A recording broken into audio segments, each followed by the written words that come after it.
this is a big one. In fact, the next two, although maybe the wrestlers are stronger here at 150 than they are at 158, the next two are going to be close. Jackson of Iowa State against Higgins of Oklahoma. Higgins has been an outstanding wrestler this year, and Jackson beat the #1 ranked man Heffernan just last week. I think these men met in the Midwest Championships, and Jackson took him down several times, and then Higgins countered him to his back and ended up winning that match. So it would appear that maybe Jackson is the superior athlete, with Higgins being the superior unorthodox. And we know that he does some unorthodox types of things. In fact, at Oklahoma, they call him something like the force of funk. And there was one of them. Higgins wins the little upper body tussle. Well, Higgins is really a very good athlete. They feel that he might be one of the best athletes they have on the team, but he just doesn't do conventional things. And watch, here's Jackson into him, and here's Higgins just whipping the hips. Nicely done. Jackson's offense, Higgins 2 points. Jackson trying to work the inside trip, and he got tripped. But Jackson is working hard to stand up. They did a nice job there scoring his takedown, scoring his escape, fighting for it, and actually earning it. It was a good job by Jackson from Iowa State. 2-1 now, Higgins leads. And they're outside. Now, this is one of the positions that we indicate. Jackson's very good on his long, penetrating doubles, but it's where Higgins, he got a double. He's got it. He did a nice job of the double.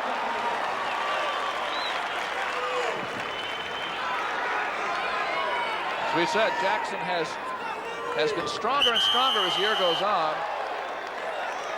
And he's been particularly strong in the early periods, although, let's take a look at that double. This time he got the hips, and then he kept on going right on through. Now, see how he carried his hips in to and through his opponent. That's what made that double so effective. And Higgins had to bail out. There is Higgins. But Jackson's very good on top. We saw him do a real good job with Heffernan. And I think to kind of complement what you said, he's been very good as an athlete early in matches, and part of that fatigue that's struck him early in the season, he's gradually overcoming because it's more mental than it is literally physical. He's been very tough here of late. Jackson of Iowa State with the Cyclones leading 13-3 after 4 weights. Comes back to the middle with 1 minute and 19 seconds to go and leading 3-2. Each man has a takedown. Jackson has an escape. He's good on top. This is the spot he needs to keep his opponent right here. Keep him down on the mat. Don't let him get up where he can affect some of that unorthodox type of style. Ties up the arms well. Now he needs to try to be effective at turning him over with what he's got. Here he comes around to the other side. You want to get him off the mat. You don't want to leave that 1 foot down. You get both feet off the mat, there's no power.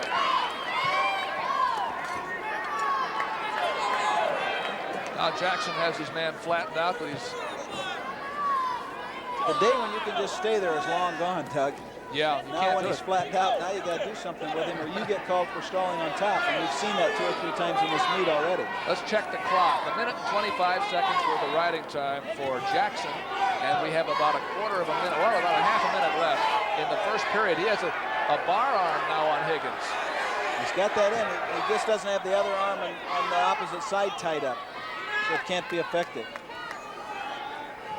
15 seconds to go. You see the clock up there in the middle.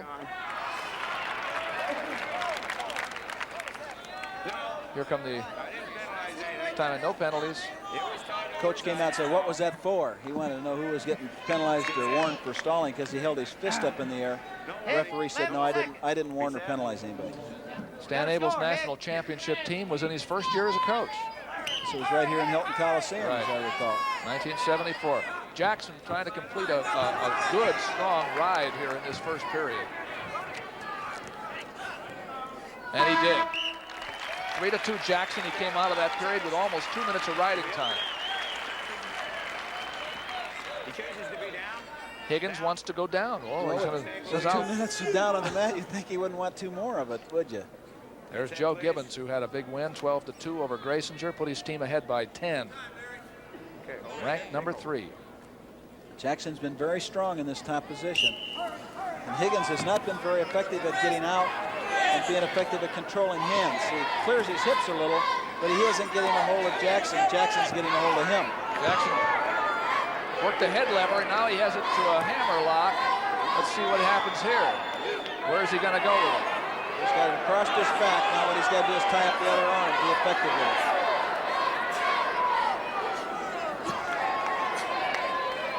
Referee won't let this go a long ways. You're going to have to do something with it, son, he says. Hip tilt. He doesn't quite have his bottom knee under far enough to lift the man up with the knee. Now he does have back points. Now he's got his hip pulled over, that's right. Once you get that arm tied up, you're in trouble.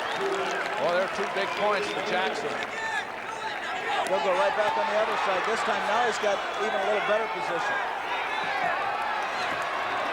Put a lot of pressure on the young man from Oklahoma.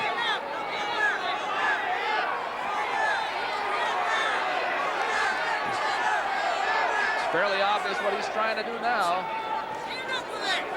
He even had time to check the bench for instructions. That's right. And they were giving him plenty of it, too. And he had to let that position go, but he has a lot of riding time. Now the question is back points and staying in there. This is a dangerous spot for him. He's got to get him back down. Good job right there. See, the bottom man, regardless of the weight, regardless of this match or not, Doug, the bottom man must find the man with his back by getting back pressure on him, and then he's got to locate hands. Young Higgins from Oklahoma has not done that in this match. He's been in trouble through the whole first and second period. Again, the try for a hip tilt, but it's out of bounds. He's not going to get any back points that way. We're almost out of time in the second period. Go back. Bill Kelly talking to Mike Land, the former Iowa State national champion. And Jackson of Iowa State gets a little breather, as does Higgins, while we have shoelace tying time. Higgins was a cross-country man in high school, too. He was, as you say, he was a good athlete. He lettered twice as a cross-country runner. So he should be able to go 7 minutes here, you'd think. He's been fairly effective. It's just that he hasn't controlled anything. Jackson's done all the controlling and has dominated the match so far. Well, a 3-minute ride for Jackson. He got a near fall in that period, and it leads now 5-2. Our next match coming up will be 2 of the other Iowa schools we haven't yet seen. Your old Northern Iowa folks, Chuck versus Lonnie Timmerman's Drake team. Don Briggs, coach at Northern Iowa now. Coming up next Tuesday. There is Jackson in the down position starting the third period, trying to come out, and he's out. 6-2. This might be where Higgins' only chance is to let Jackson have the offense and then try to counter him, because he does some very unusual, unorthodox things from countering. Might be the only way he can win, because he actually is down 7-2 because of the riding time that Jackson has that he can't erase. Now let's see who's been warned. Nobody, but Jackson is in on the leg. This is what Higgins was able to counter in the last match. He came back in the third period, and there is a throw by Higgins, and Jackson's in serious trouble. It's turning in the last minute. Holy cow. That's what he does so well, is counter it. He's got him in a real tough spot because he's got the arm tied up. It was Jackson's offense that took him in, and Higgins' counter. This is what they call him, the force of funk. And it's a tough position. It's tough. He's out. A 3-point near fall. And Jackson has fallen behind. The takedown for Higgins. And a 3-point near fall at 7-6. There's plenty of riding time for Jackson. So it is literally it's a draw by now. And whoever can get this last set of points, however they can get them, will win. Well, it's a matter now of controlling things. You see Jackson got stopped, put on his back. I'm sure that wore him out some, but he doesn't have to stay right here. He's got the arm tied up. He has to be effective at freeing his arm, building his base, scoring that escape. Cannot dominate a man that long and then be this tired. So just more a matter, as I said, of mental fatigue. 7-6. So, you know, he's in, but when he comes down, there's the leg that posts. That's the power.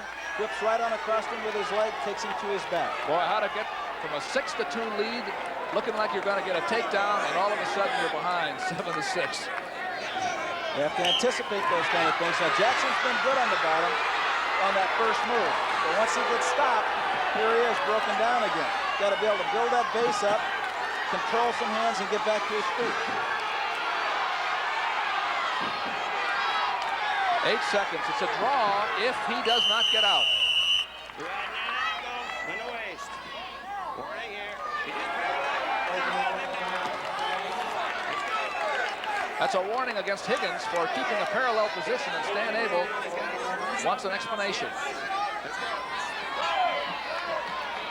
I tend to agree with Coach Abel on this from what we've seen so far in the match. The man on the bottom is making his offense. Guy on the top stops him.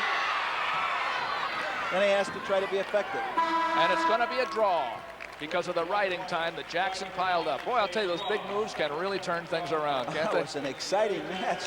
Even though Iowa State dominated all the way, it ends up in a draw.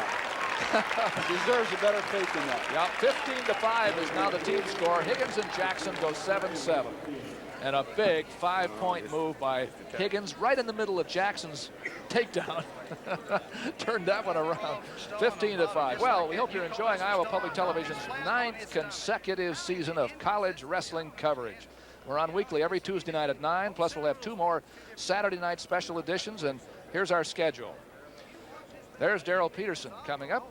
Darryl Peterson, who is here at intermission, yet to come with a score 15-5 Iowa State.